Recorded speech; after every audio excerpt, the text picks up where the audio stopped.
انمول خزانے کا کیا فائدہ ہے؟ فرمایا جو بندہ اسے پڑھے گا، حدیث سناتا ہوں ذرا غور سے، دو انمول خزانہ نمبر 1 کے فضائل بتا رہا ہوں، جو اس کو ہر فرض نماز کے بعد پڑھے گا اللہ پاک اس دن اس کو 70 بار نگاہ رحمت سے دیکھے۔ کتنی بار؟ کتنی بار؟ کہ ہے کسی کی جیب میں انمول خزانہ؟ 70 بار ہے کسی کی جیب میں، 70 بار نگاہ رحمت سے دیکھیں گے۔ کتنی دفعہ؟ 70 بار۔ یہ میں اس کے فائدے لکھے بتا رہا ہوں آپ کو۔ 70 بار اللہ پاک اس کو نگاہ رحمت سے دیکھیں گے، 70 بار۔ اور دوسرا فائدہ سنیں، دوسرا فائدہ یہ ہے، دوسرا فائدہ کہ وہ جس حالت میں مرے گا، جیسی بھی حالت مرے گا، خاتمہ ایمان تو ہوگا اور اللہ کی بارگاہ میں شہادت ہوگی۔ اور تیسرا فائدہ اس کا لکھا ہوا ہے، فرمایا کہ اللہ پاک جل شانہ اس بندے کے لیے، جس بندے کو یہ وظیفہ کرے گا دو انمول خزانہ، اس دن اللہ پاک اس کی حاجتیں پوری کریں گے۔ کتنی حاجتیں؟ ہائے ہائے، اس کی حاجتیں اللہ پوری کریں گے۔ اور اس کی ادنا سی فرمائی یہ ہے، ادنا سے اس کا فائدہ یہ ہے، اب سنیں، فرمایا کہ جو بندہ یہ انمول خزانہ پڑھتا ہے تو کیا ہوا؟ قسم ہے میری ذات عزت و جلال اور ارتفاع مکان کی، اللہ نے اپنی عزت کی قسم کھائی ہے، اپنی عظمت کی قسم کھائی ہے، اپنے جلال کی قسم کھائی ہے۔ ذرا غور سے سنیں تو صحیح، میرا رب قسمیں کھا رہا ہے، آپ آخر ہو جاتی ہے۔ کوئی بندہ جب قسم کھاتا ہے تو سمجھ لے آخر ہو گئی ہے۔ قسم کھا کے میرا اللہ فرماتا ہے کہ جو بندہ ہر فرض نماز کے بعد اس کی تلاوت کرے گا، انمول خزانہ نمبر 1 کی بات کر رہا ہوں، تلاوت کرے گا، پہلا جو اس کا فائدہ ہوگا، میرا اللہ کہتا ہے اس کی مغفرت ہو جائے گی۔ میرے پاس ایک واقعہ آیا، اس کو بھی ذرا تھوڑا سا وضاحت سے کر دوں۔ ایک واقعہ آیا، ایک صاحب مجھ سے کہنے لگے کہ میرے والد صاحب، میں اور والدہ، آپ نے مشورہ دیا تھا کہ دن رات انمول خزانہ نمبر 1 نمبر 2 پڑھنا ہے۔ کہا کہ میں نے نمبر 1 اس میں ترکیب خاص میں لکھا ہوا تھا کہ 21 بار صبح شام پڑھیں۔ میں نے پڑھنا شروع کیا، پڑھتے کہا کہ آپ سے درس میں سنا تھا کہ بعض عمل ایسے ہیں، بعض بندے ایسے ہیں جن کو مرنے سے پہلے اللہ جنت میں ان کا محل دکھا دیتے ہیں۔ کہا کہ میں قسم اٹھا کے کہتا ہوں، میرا اللہ نے جنت میں میرا محل دکھایا، میرے والد کا دکھایا، میری والدہ کا دکھایا، اور میں نے اپنی والد کے والد کا پوچھا محل ہے؟ کہا نہیں ہے، وہ کسی پکڑ میں ہے، وہ کسی عذاب میں ہے۔ اور میں نے پوچھا ان سے یہ جنت کا محل کیوں آپ نے میرا بنایا؟ کہا تو ہر فرض نماز کے بعد جو وظیفہ پڑھتا ہے، انمول خزانہ نہیں کہا، انمول خزانہ تو میں نے ہی نام رکھ دیا، جو وظیفہ پڑھتا ہے تیری مغفرت ہوتی ہے اور تجھ پہ اللہ کی رحمت ہوتی ہے، اور اس لیے اللہ پاک نے تیرا محل بنا دیا اور مرنے سے پہلے تجھے دنیا میں دکھا دیا۔ اب سنیں ذرا، اللہ پاک 3 قسمیں اٹھاتے ہیں، فرماتے ہیں میں اس کی مغفرت فرماؤں گا، پہلا، اور دوسرا اسے جنت نہیں دوں گا، جنت الفردوس دوں گا، جنت الفردوس میں جگہ دوں گا۔ اور اگلی بات، ہر روز 70 مرتبہ اس پہ نظر رحمت پہ دیکھو۔ کتنی مرتبہ؟ میں قبرستان میں کھڑا تھا تو ایک نعت خان ایک نعت کہہ رہا تھا، اور اس نے ایک لفظ کہا جو مجھے یہاں جا کے لگا، وہ میں آپ کو پورے تو مجھے پتہ نہیں اس نے کیا کہا، ایک لفظ اس نے کہا، اور کیا کہا؟ ایک قطرہ جو بخشے مینوں کم بن جاندا ہی میرا۔ مولا اگر آپ مجھے ایک قطرہ بخش دیں تو میرے تو سارے کام بن جائیں۔ آپ تو میرا کریم آقا 70 مرتبہ نگاہ رحمت سے فرماتے ہیں، ہم پہ تو ایک مرتبہ بھی نگاہ رحمت ہو جائے تو ہمارے کام بن جائے، ایک مرتبہ۔ اور میرا رب ایک مرتبہ ساری دنیا کے اربوں کھربوں لوگ اور ساری انسانیت کے کھربوں مخلوق ایک رحمت سے دیکھے، سب کو اس کی من چاہی بھی دے، سب کو اس کی مرادیں بھی دے، سب کو اسی وقت کھلا بھی دے، پلا بھی دے، سلا بھی دے، بٹھا بھی دے، اور ساری چاہتیں ساری چیزیں پوری ہو جائیں۔ کس پہ؟ کس پہ؟ ایک رحمت پہ، اور جس پہ ہر نماز کے بعد وہ کریم 70 رحمتیں بھیجتا ہوگا۔ سن لو اللہ والو، فرمائے جنت عبادت سے نہیں ملے گی، عبادت شرط ہے، پر ملے گی رحمت سے۔ اور آپ تو انمول خزانہ ہر فرض نماز کے بعد پڑھ کے 70 بار اللہ کی رحمت میں آ رہے ہیں۔ وہی جو انمول خزانہ ہر فرض نماز کے بعد پڑھتے ہیں اور انہیں یاد ہے، آج میں انہیں مبارک دیتا ہوں، مبارک دیتا ہوں، مبارک دیتا ہوں۔ میں نے کئی دفعہ لفظ مبارک کبھی کبھی کہا ہے، 3 بار اکٹھا مبارک شاید میری زندگی میں پہلی دفعہ ہو کہ میں انہیں مبارک دیتا ہوں، مبارک دیتا ہوں، مبارک دیتا ہوں، جن کو ہر نماز کے بعد پڑھنے پہ 70 بار میرا رب نظر رحمت سے دیکھے، نظر رحمت سے دیکھے، 70 بار نظر رحمت سے دیکھے، پڑھنے پہ 70 بار نظر رحمت سے دیکھے، وہ بہت بڑی مبارکباد کے مستحق ہیں، بہت بڑی مبارکباد کے مستحق۔ آگے سنیں ذرا غور سے، توجہ سے، اور میرا مشورہ ہے اس کو جلدی جلدی یاد کر لیں۔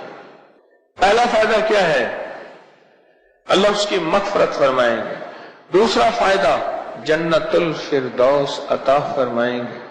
تیسرا فائدہ جس وقت پڑھے گا اس وقت اللہ پاک اس پہ 70 بار نگاہ مغفرت فرمائیں گے، نگاہ رحمت فرمائیں گے، نگاہ رحمت، نگاہ رحمت فرمائیں گے۔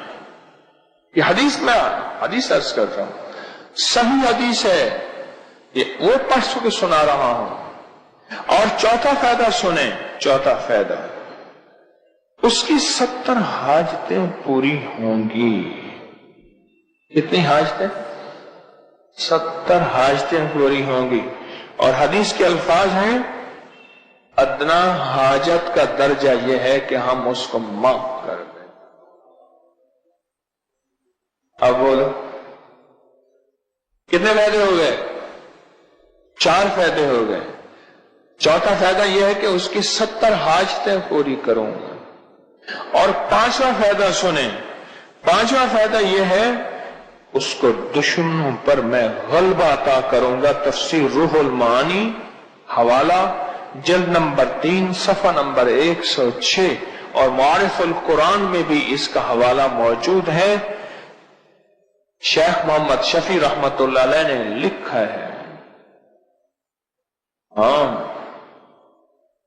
دشمنوں پر غلبہ، وہ دشمن جادو، وہ دشمن جنات، وہ دشمن حاسد، وہ دشمن نفس، وہ دشمن شیطان، وہ دشمن کوئی بھی ہے، میں دشمنوں پر اس کو غلبہ دوں گا۔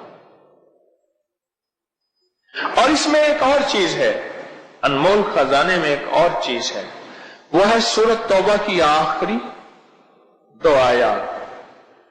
اس کے بارے میں ایک چھوٹا سا بتاتا ہوں۔ ایک درویش تھے، ان کے پاس شیخ شبلی تشریف لائے، پڑھا رہے تھے، لوگوں کو روح کی دنیا دے رہے تھے۔ کھڑے ہو گئے، پیشانی میں بوسہ دیا، پیشانی پہ بوسہ دیا، اپنے ساتھ مسند پہ بٹھایا، احترام و اکرام کیا، جاتے ہوئے ہدیہ دیا، اور وہ چلے گئے۔ بعد میں شاگرد کہنے لگے، حضرت لوگ تو ان پہ تان اور اعتراض کرتے ہیں، یوں یوں یوں یوں کہتے ہیں۔ اب سنیں ذرا غور سے، سنیں ذرا غور سے۔ مان لگے میں نے جو خواب میں دیکھا ہے وہی کچھ کیا ہے۔ خواب دیکھا، یہ میرے آقا کی بارگاہ میں یہ بندہ حاضر ہوا، حضور اٹھ کے کھڑے ہو گئے، سبحان اللہ، کھڑے ہو گئے۔ میرے حضور نے ایسی پیشانی میں بوسہ دیا، پیشانی پہ بوسہ دیا، ایسی اعزاز، اکرام، احترام، پیار کیا جو میرے حضور نے کیا۔ میں نے حضور سے پوچھا خواب ہی میں، یا رسول اللہ صلی اللہ علیہ وسلم، ان کا یہ عمل کس وجہ سے ہے؟ فرمایا 80 سال سے ہر نماز کے بعد یہ بندہ لقد جاءکم رسول والی آیت، دونوں آیتیں پڑھتا ہے، اس لیے میری بارگاہ میں ان دونوں آیتوں کے پڑھنے، یعنی سورۃ توبہ کی آخری دونوں آیتوں کے پڑھنے کی وجہ سے میری بارگاہ میں یہ مقام ہے، یہ وقار ہے، یہ عظمت ہے۔ سبحان اللہ، اس سے بڑی ولایت کی انتہا کیا ہوگی؟ میرے حضور استقبال فرمائیں، میرے حضور پیشانی پہ بوسہ دیں، اور میرے حضور بٹھائیں، پیار کریں، محبت کریں، اس سے بڑا اور کیا ہوگا؟ اس آیت کے اندر تصویر بہت ہے، اس آیت کے اندر دیدار مصطفیٰ بہت ہے، اس آیت کے اندر رزق اور روزی بہت ہے، اور اس آیت کے اندر حفاظت، کفایت، کفالت بہت ہے۔ اور 5 تو آپ پڑھتے ہیں یہ آیات، اور 6 پڑھتے ہیں انمول خزانہ نمبر 1 میں دعائے ابو درداء۔ حضرت ابو درداء رضی اللہ تعالیٰ عنہ میرے کملی والے کے غلام صحابی ہیں، فرماتے ہیں کہ وہ بیٹھے تھے، ایک بندہ آیا، کہنے لگے شیخ آپ کے گھر کو آگ لگ گئی۔ میں نے نہیں لگی، بڑے اطمینان سے۔ دوسرا آیا، کہنے لگے آگ لگ گئی، میں نہیں لگی۔ تیسرا آیا، اس نے کہا آپ کے گھر کے دروازے کے، آپ کے گھر کے قریب پہنچی تھی اور بجھ گئی اور آپ کا گھر بچ گیا۔ اہل مجلس، اہل محفل نے پوچھا آقا آپ کس بنیاد پہ فرما رہے تھے؟ فرمایا میرے حضور نے فرمایا جو بندہ یہ دعا پڑھ لے گا صبح شام تک اس کا کوئی حادثہ نہیں ہوگا۔ میں یہ دعا پڑھ کے آیا ہوں، میں نے دعا بھی پڑھی ہے اور دعا کا یقین بھی لیا ہے۔ ایک صاحب مجھ سے کہنے لگے میری گاڑیوں کا ایکسیڈنٹ بہت ہوتا ہے اور مجھے چوٹیں بہت لگتی ہیں اور میرے کھانے میں سے بال بہت نکلتے ہیں۔ میں نے کہا یہ دعا پڑھ، اللہم انت ربی لا الہ الا، یہ ابو درداء کی دعا ہے رضی اللہ عنہ۔ اس نے پڑھا، اس کے مسئلے حل ہو گئے۔ چلو اس میں ایک اور آیت ہے انمول خزانے کی بات، شہد اللہ انہ لا الہ، یہ آیت ہے۔ اس کی ایک فضیلت بتاتا ہوں، بڑے کمالات ہیں اس آیت مبارکہ کے۔